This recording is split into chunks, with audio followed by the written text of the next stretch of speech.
নির্বাচন অনুষ্ঠানের সঙ্গে খালেদা জিয়ার অসুস্থতার কোনো সম্পর্ক নেই বলে মন্তব্য করেছেন বিএনপি স্থায়ী কমিটির সদস্য আমির খসরু মাহমুদ চৌধুরী। সন্ধ্যায় রাজধানী কৃষিবিদ ইনস্টিটিউটে আয়োজিত এক আলোচনা সভা শেষে সাংবাদিকদের প্রশ্নের জবাবে এমন মন্তব্য করেন তিনি।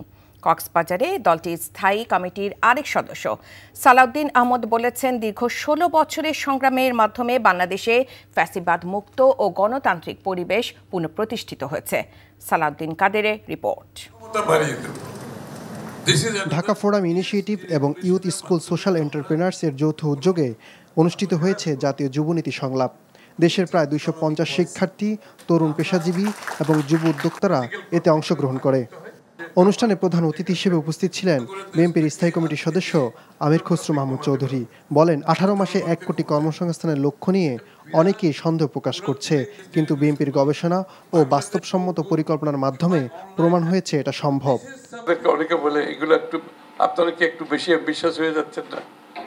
আমি বলি yes, you but we are ambitious, you but we are ambitious.